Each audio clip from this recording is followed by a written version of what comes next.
Hey, this is a Richard Sherman podcast brought to you by Super Draft Fantasy, the official fantasy partner of Caesar Rewards. To all my PFF listeners, it's time to get hooked up when you play. Get a $10 bonus when you deposit 10 by using the code PFF at registration. Just download Super Draft and start playing games like Super 15.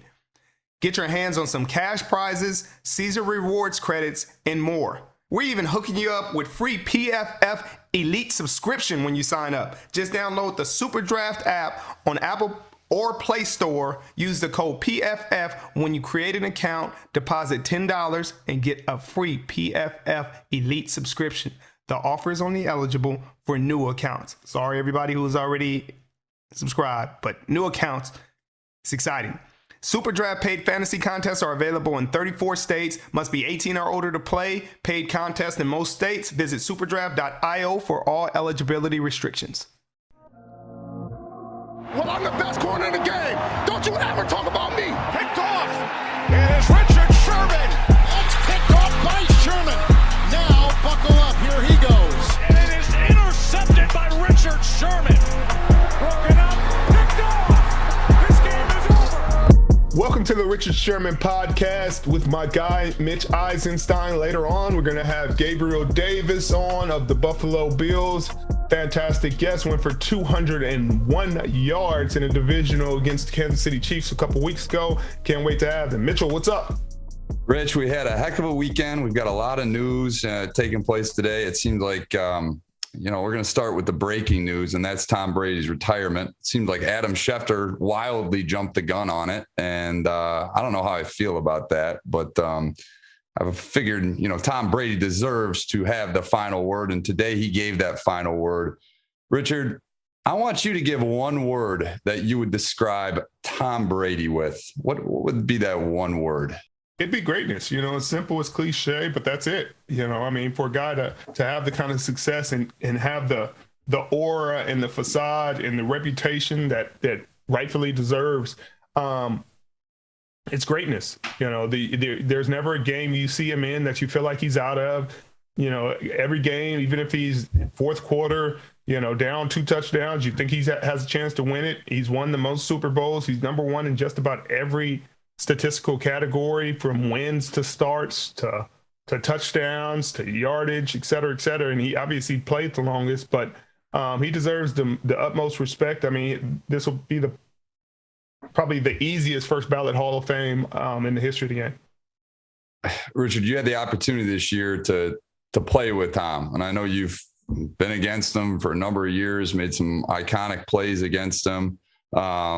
You're going back to the "You Mad Bro," back to the Super Bowl, et cetera. But, what was it like? What did you see anything different from him playing with him for this final season?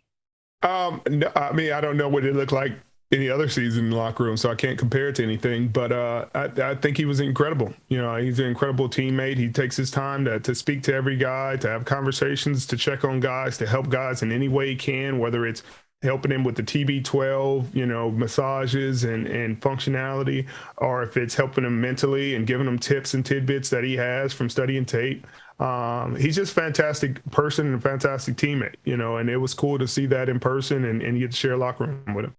Did he give any indication that this would be his final year? No, he didn't give any indication to us. But, he didn't deserve, he didn't owe us anything. He didn't owe me an explanation or owe anybody. A guy's played for 22 years, and 22 years of doing anything is a long time. And he gave the game everything he had. He gave the team and gave the season everything he had. So that's all, it's all you can ask for him. And he deserves to spend time with his family and enjoy the next chapter of his life. The conversation's already been starting about who's next. Everyone thought it was going to be Patty Mahomes and, Josh Allen. Is this Tom Brady's record of 7 Super Bowls unbreakable? 7 Super Bowl wins is going to be tough. It's tough to put together that many great teams, and it's tough to put together that many runs, as you see with the Chiefs and, the great run and the dynasty that everybody's like, they're unstoppable, they're unbeatable, but they only pulled 1 Super Bowl out of it. They've been to 4 NFC championships, but only pulled 1 Super Bowl out of it. And it just goes to show, no matter how talented you are, no matter how good the team is, it's tough to win a Super Bowl in this league. And I mean, it's going to be really difficult for anybody to break that under the current circumstances. Where does Tampa go from here? I mean, is there a quarterback on the roster that you think is next man up? Do you think they go for somebody proven vet like a Jimmy G in the offseason, or how do you see it folding out for Tampa this offseason? I don't know. I obviously think they still think they have a window, championship window. So I think they're going to go championship quarterback. I don't know if they have the funds, the salary cap to really go after a guy in free agency, like a top guy, like a Aaron or Russell Wilson or Deshaun Watson even. You know, his salary may be. Sure. But I think that may be a route they explore. I'm sure they'll explore every avenue. I don't think they want to go with a rookie or draft anybody and expect them to come in and really take them to a Super Bowl. So expect them to go the veteran route, whether it's through trade or free agency. That make a ton of sense. Rich, we have an absolute, I guess you and I were talking over the weekend after the Niners got knocked off and the Rams and the Bengals were the confirmed participants in this year's Super Bowl. Absolutely wild to see a new, fresh face in the Cincinnati Bengals. It's crazy to see the city of Cincinnati just going absolutely berserk, enjoying this Super Bowl, first time in years. I don't even know the last time they made a Super Bowl, but what is it about this Cincinnati Bengals team that allowed them to reach this and, I guess, knock off the giant of Patty Mahomes and the Kansas City Chiefs? Ignorance is bliss. Ignorance is bliss. You don't know what you don't know, and you don't fear what you don't know. You know, if you walk into a dark room and you've never heard of a boogie monster and never heard of seen a scary movie, then you have nothing to fear. You walk in with pure confidence, and they walked into Kansas City without fear because they didn't know any better. You know, they've never been to the playoffs, so they've never gotten sent home. They don't know the pain of defeat in the playoffs or how that feels. So there's no fear in the back of their minds of, damn, the season may be over. Like, hey, they're playing, expecting to play to the next game. And they played with that fearlessness. The quarterback played with a Super Bowl swagger. He played with a swagger all year. And I think that kind of was infectious, and it wore off on it spread to the rest of the team. And I think they really fed off of him, and they played confident defensively. They played opportunistically. Von Bell made an incredible interception, but BJ Hill made an incredible interception. Those two plays really turned the tide of the game.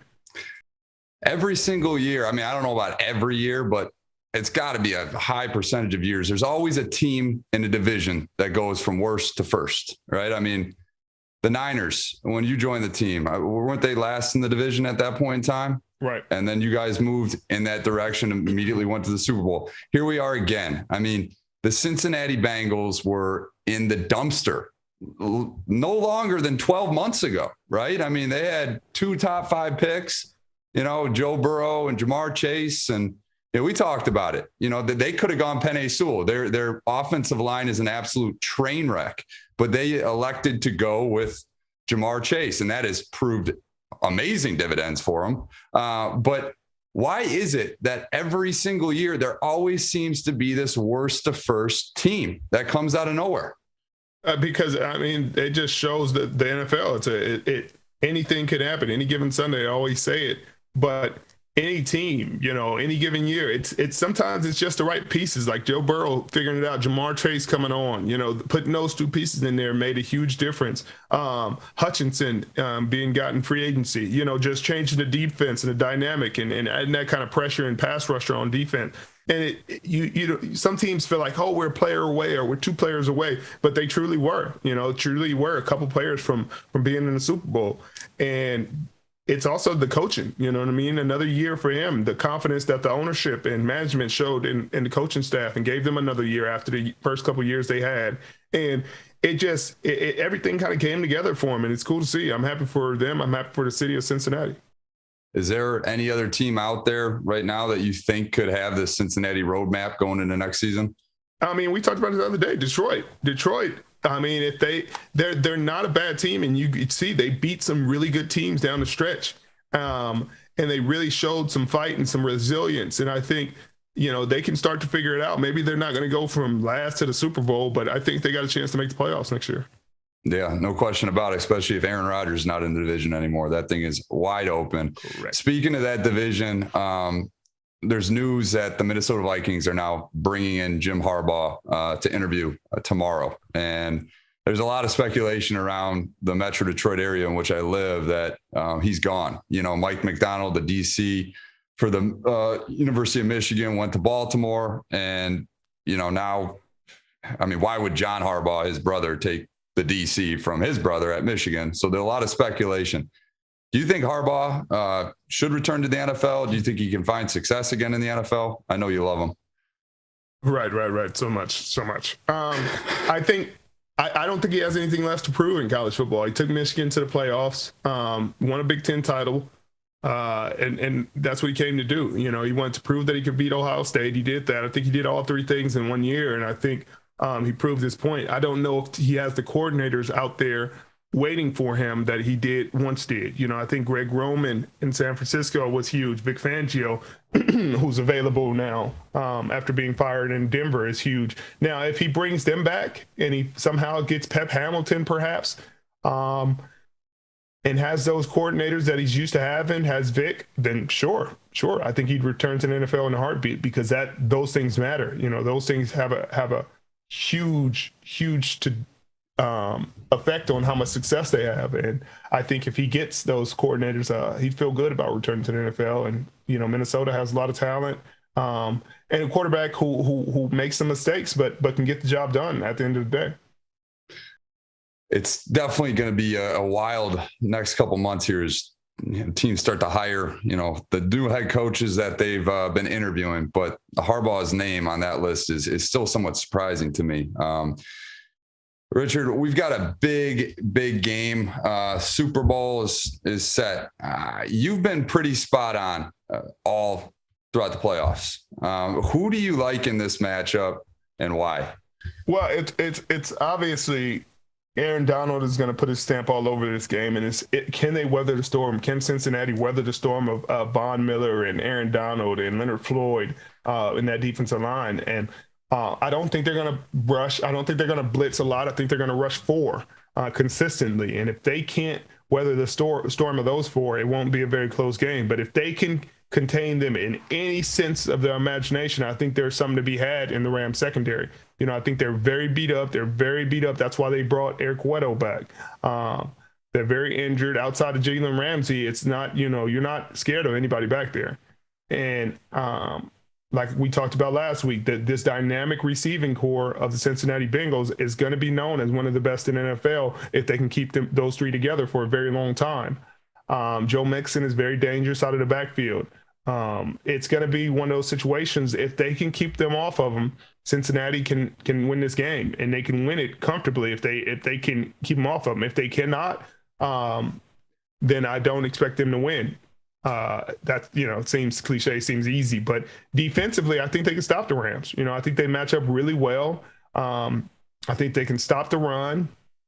There's there's going to be some fun matchups in the secondary, but I think they match up well with Cooper Kupp and those guys. Now, obviously, they're going to score points. They're going to move the ball down the field. But again, I think Cincinnati has enough to get the stops when necessary to win this game. And, if they can contain Aaron Donald and Leonard Floyd and those guys, I have Cincinnati winning it. But that's a big if. This whole line, sometimes it looks like a screen pass, on normal passing plays. Richard, like I said, they conquered the Giants and the Chiefs. The Chiefs had that game handled completely up until probably the last play of the first half, right?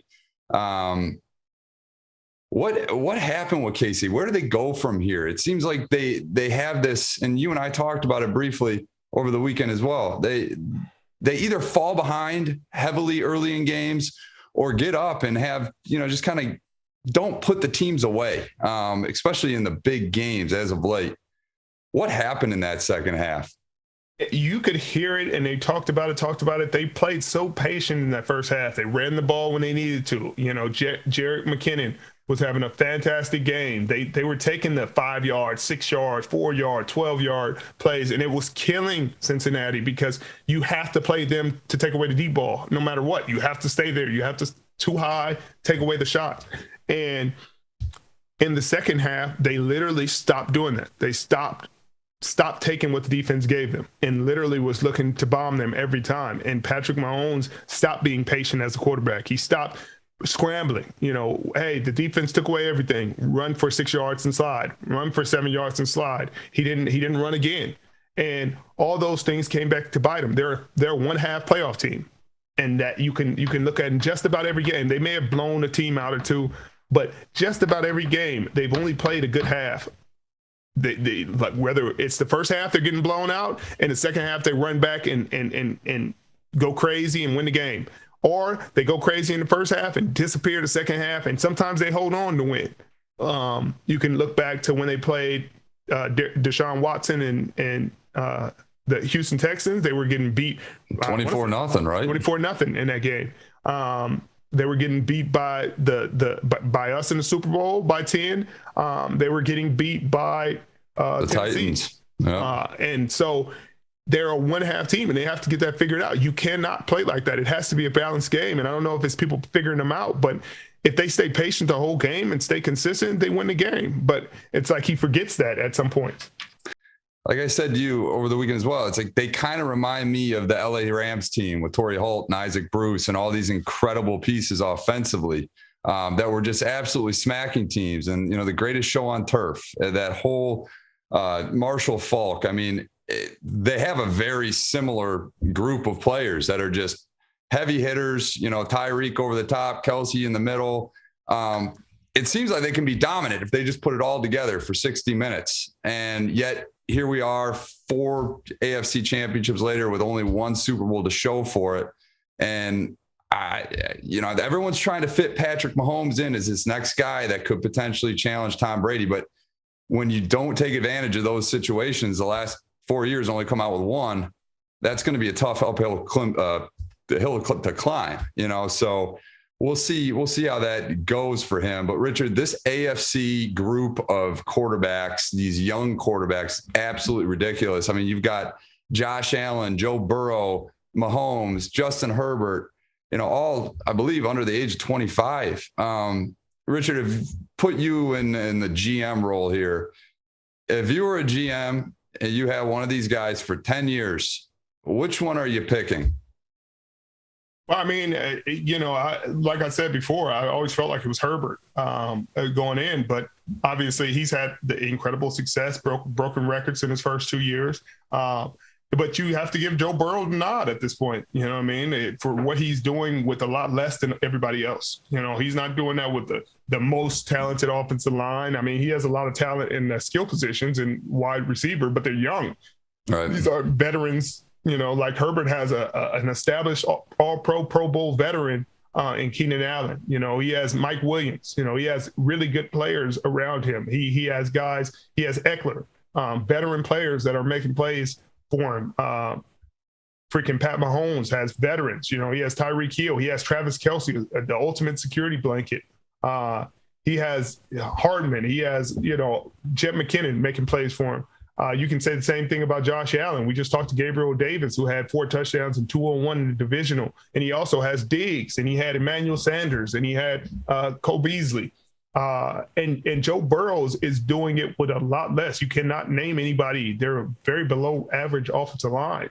And he's freaking getting the job done all the way to the Super Bowl, regardless of circumstance. So you have to give him the nod. Richard, we're going to bring on our guest next. Again, for all of those folks that have been following the Super 15 picks, Richard got the W this week. I'm really, really proud of him. We'll see how he fares this week. But Richard, I'll let you sign us off and welcome on our guest, Gabriel Davis. Well, I appreciate you, Mitchell. And, I hear a little condescending in your tone, but I'll take that as well. I'll take it with a smile. A win is a win. And I appreciate you having on, brother. I'll see you next week. Yes, sir. Hey, this is a Richard Sherman podcast brought to you by Super Draft Fantasy, the official fantasy partner of Caesar Rewards. To all my PFF listeners, it's time to get hooked up when you play. Get a $10 bonus when you deposit 10 by using the code PFF at registration. Just download Super Draft and start playing games like Super 15. Get your hands on some cash prizes, Caesar Rewards credits, and more. We're even hooking you up with free PFF Elite subscription when you sign up. Just download the Super Draft app on Apple or Play Store. Use the code PFF when you create an account, deposit $10, and get a free PFF Elite subscription. The offer is only eligible for new accounts. Sorry, everybody who's already subscribed, but new accounts, it's exciting. Super Draft paid fantasy contests are available in 34 states. Must be 18 or older to play. Paid contests in most states. Visit superdraft.io for all eligibility restrictions. All right, welcome back. It is a beautiful, beautiful day because guess who got the W? Yours truly, the Shermanator, got a dub, beat Mitchell. Don't worry about the score, whether it was by 1 or a million. It doesn't matter. A win's a win, and it came in championship weekend. Cincinnati. You know what, Richard? You went in there with a sound strategy, and I didn't doubt you, Patty Mahomes, I had Tyreek Hill, I had a couple of guys that were going off in the first half, and then the Bengals just kind of shut the door on them, and that was that. Yeah. But Rich, I honestly do think we need a recount here because while you did beat me, you beat me by 1 point. So I gotta believe, we got to get on the phone with the statisticians of the NFL because I believe Clyde Edwards-Helaire might have had an extra couple of yards, Patty Mahomes, maybe a couple extra yards somewhere in that game. They took out my tight end in the first quarter cheaply, unfortunately. Right. Terrible injury. Hope he's okay and heals quickly. But that gave you a chance, man. You jinxed him, dude. That's why he was on your roster. So no, I jinxed Cincinnati in the best way. You know what I mean? It gave him the best kind of luck. Belief. Faith. Sure. Unwavering. Yep. I believe it. I believe it. This week, choose any 6 players for your matchup. So it's a little different. You don't have any price, just any 6 players. So this week, I'm going with my boy, Joe Burrow, again, with his running mate, Jamar Chase. They double teamed him last week. They're not going to double team him this week. They're going to put Ramsey on him. And I'm sure that's going to be a competitive matchup. Joe Mixon, I need some things about you. Please and thank you. T. Higgins, Cincinnati. Do it for me again. Wow. T. Higgins and Evan McPherson. Wow. One more. Is there any one more? 1, 2, 3, 4, 5. I need one more. Who else can I pick? You guys don't have enough Bengals on here. And Tyler Boyd. Okay. I see what you did there. You replicated what you did last week. You know what, Rich? Not broke, don't break it. I'm going to go directly against you. I'm going to go with, but I'm going to throw a little curveball. I'm going Cooper Kupp with the 1.5 multiplier. I'm going to go with his quarterback, Matthew Stafford, at the 1.25. Then we're going to go Odell Beckham Jr. We're going to go Cam Akers, and we're going to go the kicker, Matt Gay. I think that's 6. So we're going to have a direct square off here. Let's see if my strategy of the 1.5 multiplier with Cooper Kupp takes home the dub. I had to give you one though, Rich. I honestly did. I was feeling bad for you. Like I really was. I was contemplating texting you before the game started just to make sure you were all right. But I wanted to end the season on a 2-game winning streak. And that's what I'm on my way to doing. And that's just, it's just one of those things. But for everybody else who's trying to play this week, Super Draft, Super 15 contest, use the code PFF at registration. Registration, you hear me? Offer only eligible for new accounts, obviously. But remember, listen to me, not Mitchell. Good luck this week. It's good to have you on. I appreciate you coming on. Yeah, thanks for having me. No question. You killed them boys the other night. Well, a couple weeks ago. Hell yeah, I was trying to win. Yes, sir. What you think was different for you that game? I mean, excuse me if I'm wrong. I don't remember you going for 2-on-1 on nobody. No, man, I just got the opportunity to play a little bit more, and they was doubling Diggs and Beasley at times. And I was able to take advantage of my one-on-one. So. Right, but sometimes they didn't even know. I don't even know if it was one-on-one. Were they playing quarters? Because I know the one you made him fall, that was one. But the 75-yard bomb looked like they was playing quarters, and safety. Yeah, they were playing quarters, and that safety was just staying flat-footed in his back pedal. So I said, I'm about to run by him. Right. I feel like people, like, either they don't watch you on tape or they just don't got the scouting report or they just don't believe what they see because you're way bigger and way faster than what they appear to think you are. Yeah, exactly. I got like deceptive speed. Like, and I may not look fast, but once you get out there and I start to running, if it's a little different. Right. I mean, you started to come on last year. I remember we played y'all and you were big as hell and y'all just had a great feel for what Josh likes to do.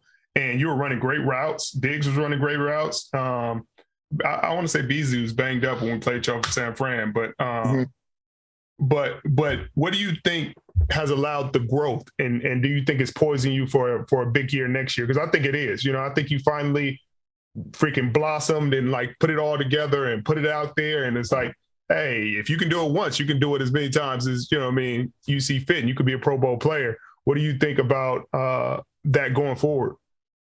I feel like I came into a great situation when it come to having, I had Diggs, I had Bees, and I had Smoke. I also had Dre Roberts, who, was a kick returner, but, he played receiver back in his younger days. And then this previous year, I had Sanders as well in front of me. I had a lot of great receivers to learn from and watch and take things from here. And I always talk about E when he came this year. He helped me with the big thing. I'm a big receiver, bigger guy, still got some speed. Not the quickest, but, he was teaching me how to jump off the ball. He was teaching me, to stay low when it comes to getting in your stance and coming out as soon as Josh hikes the ball and just get up the field quicker. Because again, you're really going against that D line more than anything to be able to give Josh some time. So you got to get open as fast as you can.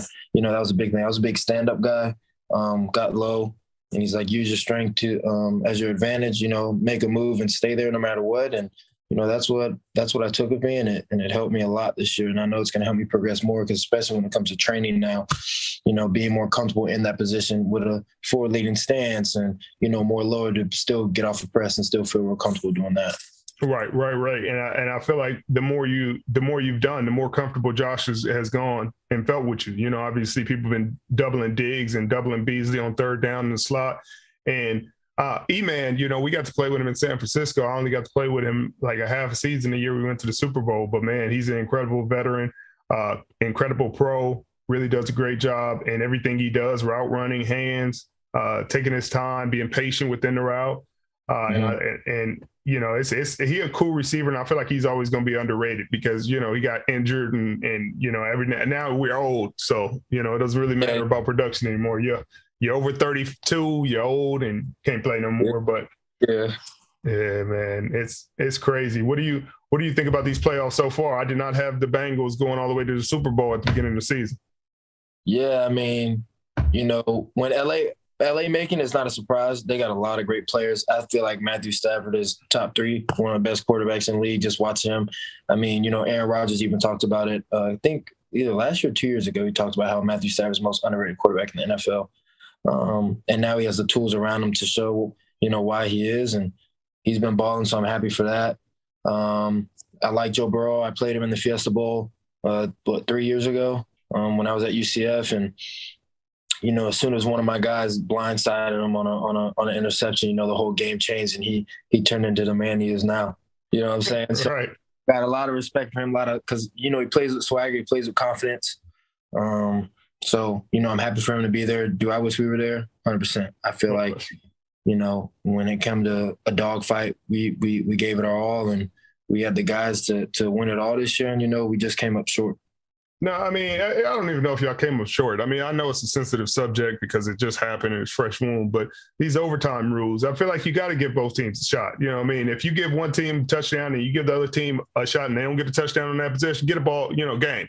Y'all didn't score, game. 4th down, you didn't turn over on downs, that's game. But I feel like if you give both teams a shot at a touchdown, I feel like nobody got nothing to complain about. And I feel like that, I don't know, who knows what would have happened in the game, but I feel like that would have been fair.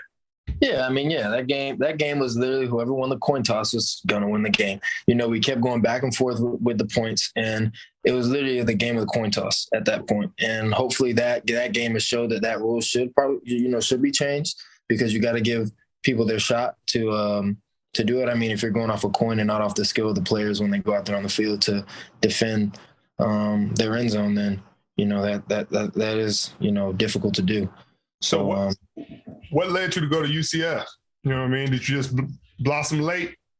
Yeah, I was a late bloomer. A guy who really blew up his last year and didn't really have offers coming into my senior year. And luckily, I had Coach Frost and Coach Becton and Coach Walters who were really interested in me when they because one of my friends that previous year went to UCF as well, corner Brandon Moore, and he was telling them about me. Then they came recruiting me, and luckily, they threw me the offer. But it was also close to home, and I really didn't have anything bigger than that.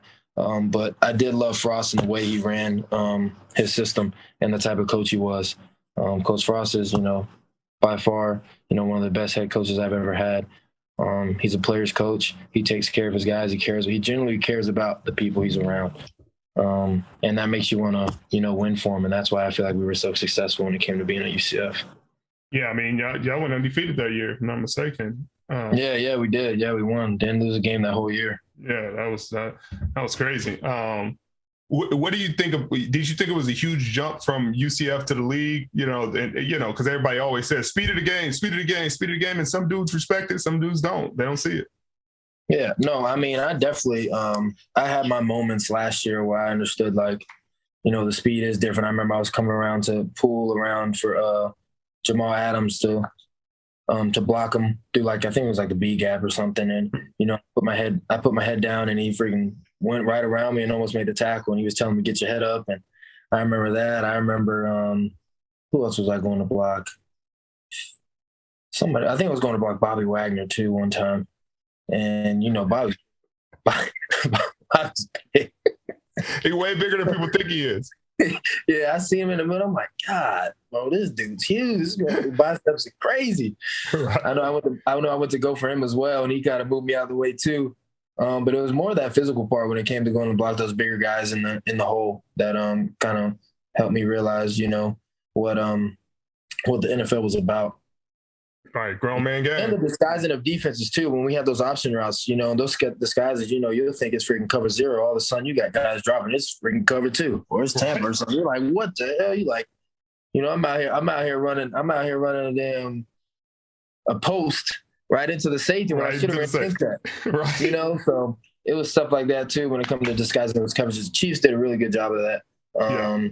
Chiefs did at 32 is really good at what he does when it comes to disguising and what the true coverage is.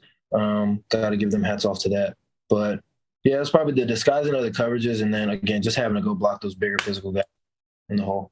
Right. I mean, it's a physical game. It's a grown man game, and that is a big change. I mean, it's changed. It's changed, but I guess in college they can put their hands on you longer down the field too. You know what I mean? So it's minuses to both sides of the coin, because in the league, I mean, you can goddamn bully ball your way through anything, and it'll probably be, corner talking. So I ain't even gonna go there. But no, I get no, I understand. There's some calls I see sometimes. I'm like, I really wasn't that bad. It wasn't as bad as what making it seem like. Right. It's hard to play corner in this league. So is that where you at in the whole off season? Or have you bought a house and done all that? I'm actually staying. I'm literally staying with my trainer. So me and my trainer are staying at the same house. And we'll be doing it like that. But we got a little house out here that we rent, nothing crazy. Kind of just waiting for my second contract kind of thing to see where that leads to, where, I want to stay and what I want to do when it comes to that. Right. I feel that. So you train in Sanford. You got any kids? No wife, no kids? Just grinding. No kids, just grinding, man. Just grinding. I got dogs. I got 2 dogs. I like that. That's how it should be, especially when you're young in your career. Guys are always like, what should I invest in? What should I do this? What should I do with this? I say, put your head down to the grind and try to get to the second deal. If you don't get to the second deal, don't spend all your money of your first deal. Act like you don't got no money. Tell people you don't got no money. And a lot of people run into the family issues where it's like, hey, my mom's calling me for money, family calling me for money. Boys be broke before they ever get to that second contract. So take care of your chippers. Yeah, exactly. I always say, when you talk about the investment side and what you're buying and this and that, it's just like, if you just do what you're supposed to do on the field every year, you're going to be fine, and you'll be able to do that 4 years down the road when you're in the league. Like, it's something I feel like people don't need to – I mean, some people do it. They do it a smart way. But for me, I'm just like, man, I'm not even really worried about any of that until I get to my second contract where the real money's at for me. So I know if whatever I need, whatever I want in life, I know if I'm successful on the football field, everything else will come. How's McDermott as a coach? How's he? Yeah, no, McDermott's great. Don't have any bad things to say about him. I feel like he's a great head coach. That's why he was able to turn the program around, bring the right people in for us to be successful. He's a cool guy. He's a wrestler too. So he's a wrestler. Yeah. But he is a good coach. He listens to his players, and, obviously there's times where we can have, disagreements, but at the end of the day, I feel like there's no coach, and there's not a lot of coaches like him. Right.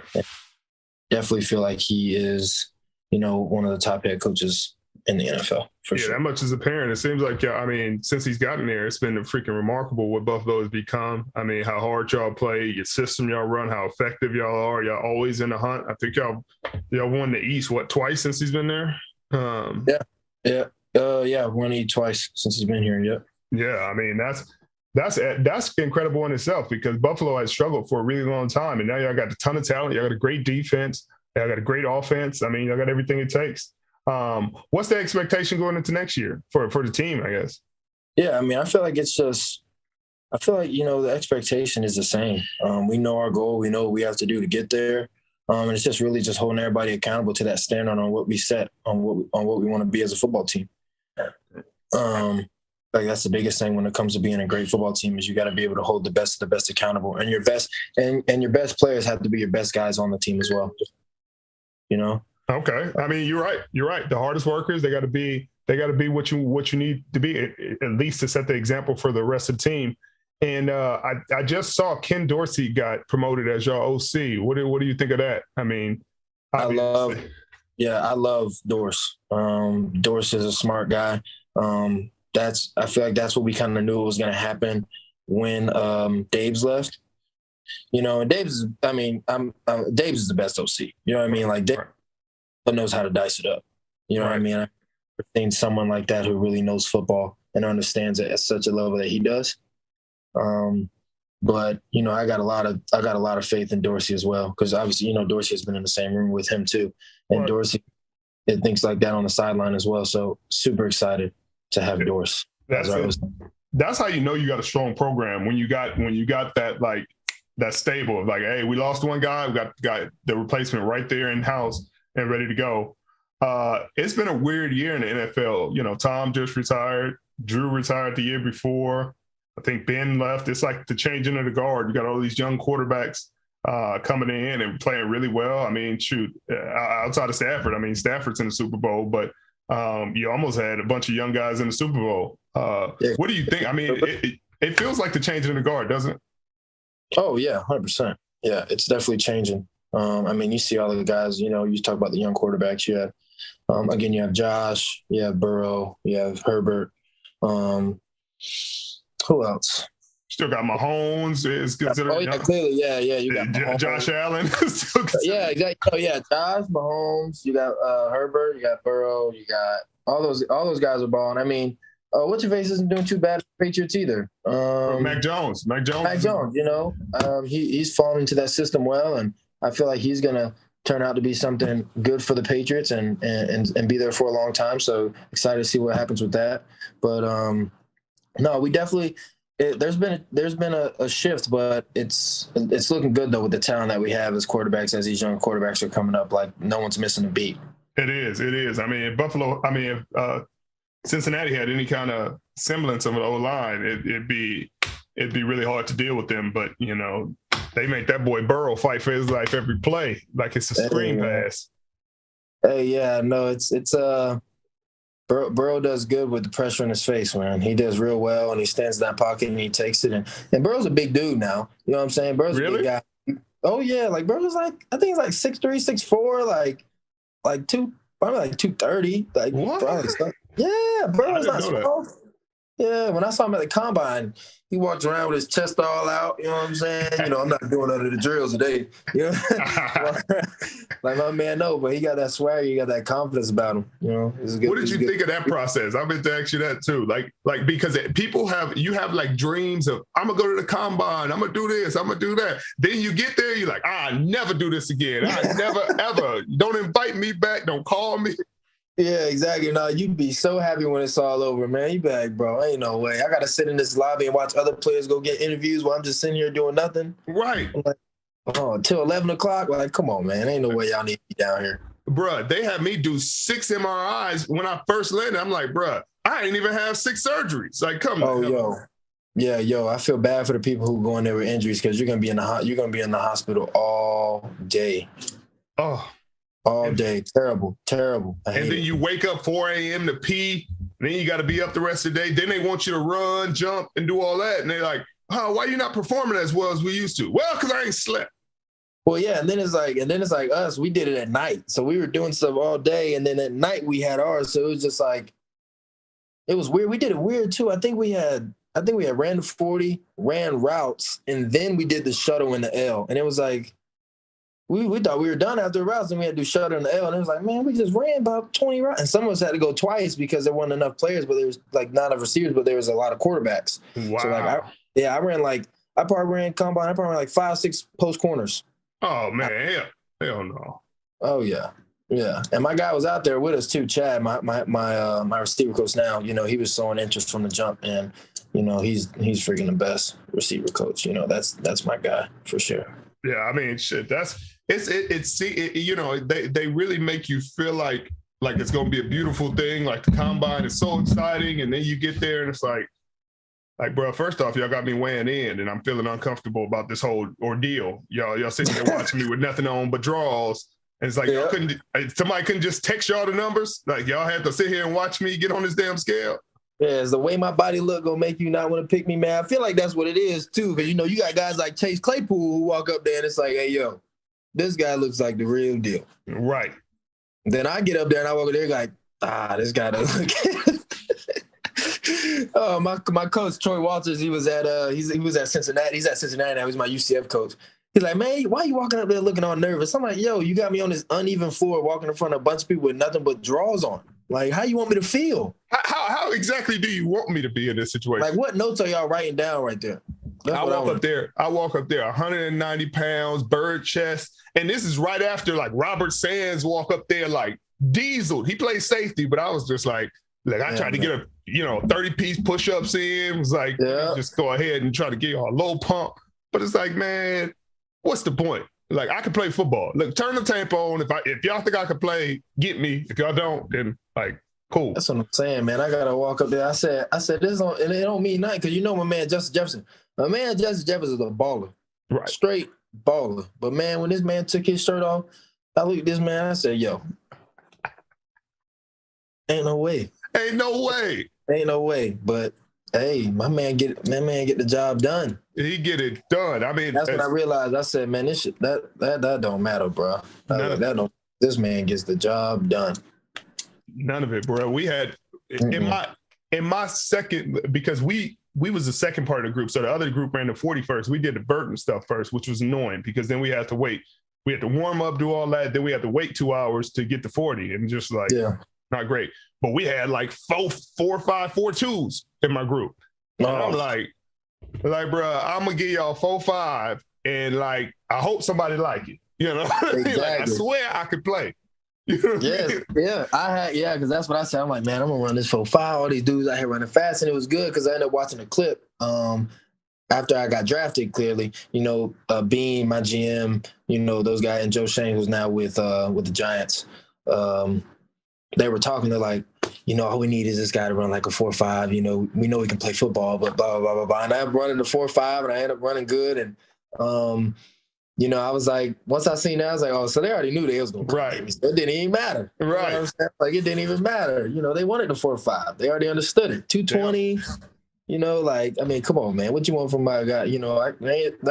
but so many Chase Claypools out there, big old 235 running 4 threes, and man. Right. Look, Pat P came out 230, 6'1", 4'2". Yeah. I said, come on now. What y'all want me to do with that? I can't give you nothing but hard work. I promise y'all pick me. I got something for you. I got something for you. Exactly. That's how it be, man. That process, man, it's crazy. So what about draft day? Draft day for you, it was quiet, you chilling, or y'all do something big? Yeah, no, draft day, obviously the first day, I was like, I'm not going first. Right. But I'm thinking I could go to second day. I go third round. I'm thinking I can go third round. And I had a bunch of people over. And, in the back of my mind, I still thought like, man, I probably won't go, but I'm going to have people over. And I had, everybody, all my friends from back home and people, that, family and, everybody I grew up with, and the numbers are going and second round's over. I'm like, all right, whatever. We get to the third round and I'm just like, all right, one of these teams got to pick me. One of these teams got to pick me in this third round. And we get to the end of the third and no one picks me. And I'm holding back like I'm just hurting right now because I'm so embarrassed because I'm like, I had all these people come, I didn't get picked, and I'm so embarrassed. So I got up, I thanked everybody for coming. Thanks for the support, blah, blah. Everybody left. A lot of my friends and stuff stayed. We had a big house. And I went in the bathroom and I just cried. I just cried. I was so hurt from just embarrassed, just thinking that I embarrassed myself because I had all these people come and it didn't happen.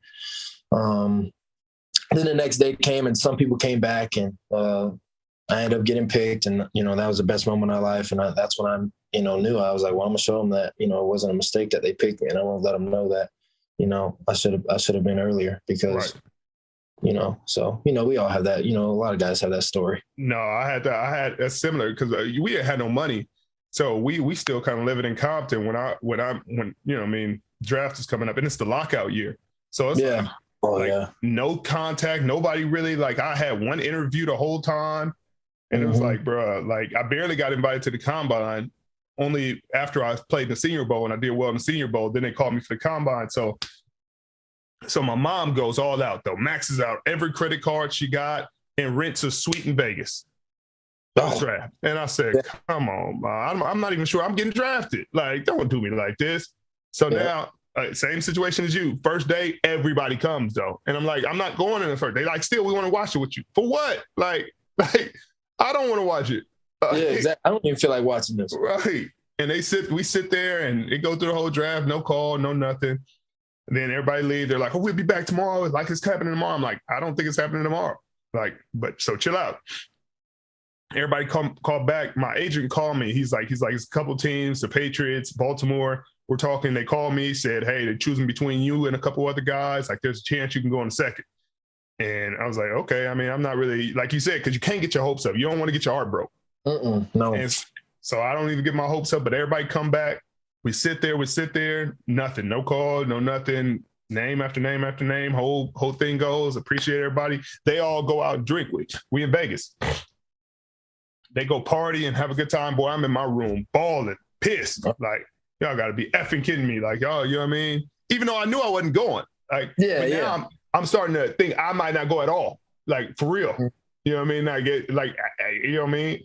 And my agent's trying to reassure me. He's like, oh no, it's gonna happen. Like these couple teams. I go back in there. Only people in there on third day were me, my mom, my dad, and my girlfriend at the time. Yeah. That's it.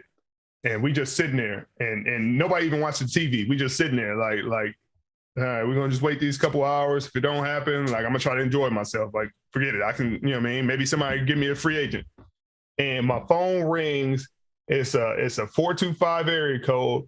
And I'm still I want it to be excited, but I'm too pissed. I'm too hurt already. I was too hurt. Yeah. I was like, John Snyder called. I'm like, bro, this is the best decision you ever made. Yeah, I hear you. Cool. No, this is the best decision you ever made.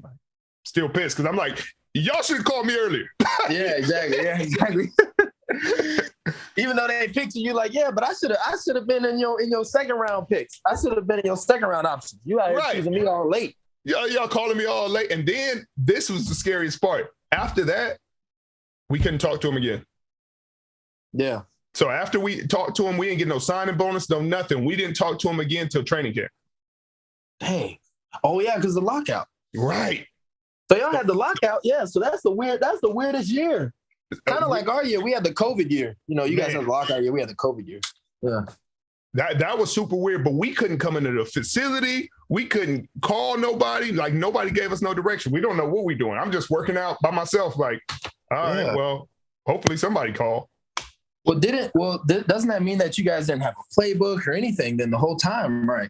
Right. So you guys just had to go into it naked, kind of. First day we came in to work and got everything was first day of training camp. Yeah, I was like, they about to cut us off. They about to cut all of us. It was crazy, but the rest is history, you know. Oh, of course. And you went on to freaking right to make them right. To make them right. Yeah, to make them right, man. Oh my gosh, I remember watching you when I was little, man. You and Krabs, you got into it, man. Oh my gosh. Right. You know, man. We had legit beef. Yeah, I know. Sometimes you need that because it sets you up for everything else after that. That's the craziest thing. It gets you so much publicity to the point where it's like, I don't know, it gives you so much attention, like in the right way. Right? No question. But it also gives you a little bit of the bad, you know how fans are, especially social media age. That was like at the beginning of Twitter. Mm-hmm. So it was like early on. So people were coming at my neck like no other. Yeah. And, you know, like you get the positive, but the negative is always a little louder than the positive for some reason. And boy, it was coming, but it was cool, man. It has worked out positively for me, my family, and I've appreciated it. But I just appreciate the game, man. It's fun. Yeah, I mean that's what we do. We go out there and compete. You know, some people don't understand that. That's why they're not in the position. Right. No question. We do. You a gamer at all? Yeah, I'm a gamer, man. Look, hold on, man. Right. Show me your build. Okay. Okay. Yeah. I gotta get your tag after this. What you on? I'd be on some real, like I'd be on Escape from Tarkov. Have you ever heard of that game before? What is it about? It's a technical game. It's this Russian made game. It's like you try to survive in these raids. So you get put on the map and you survive these raids for 30 minutes. You go around and you loot everything. And then like it's PvE. So you got computers and you got obviously other players all on the map with you as well. Right. And there's quests you have to do and stuff like that while you're surviving. And it's a dope game for sure. It's hard. Super dope. It sounds like you gonna get pissed off a lot, but yeah. It's a learning game. It takes people a long time to be good at this game, understand everything. I'm gonna have to add you because I'm probably not playing Escape from Tarkov right away, but you know what I mean, I'm sure you play some of the regular ones too. Yeah, I can play the regular ones too. I do whatever. I don't play Madden and stuff though. That's one thing. I don't play sports. I don't play football games. Yeah, I can't do that. I felt bad because I was on the cover of it and I hadn't played it in years. And they're like, "Hey, we want you to play in this tournament." I was like, "I'll be. Well, they about to come kick my ass." Yeah, exactly. Because I'm not getting embarrassed. I'm not good. That's the same stuff I be doing, bro. I know exactly how you feel. Mm-hmm. That's so funny. Well, I appreciate you, brother. I ain't gonna take too much of your time. I'm gonna let you get to your game, and I appreciate you coming on. Good. No, I'm glad you had me. It's awesome. You know, I grew up freaking watching you. Now I'm on your podcast. Definitely something that to remember for sure.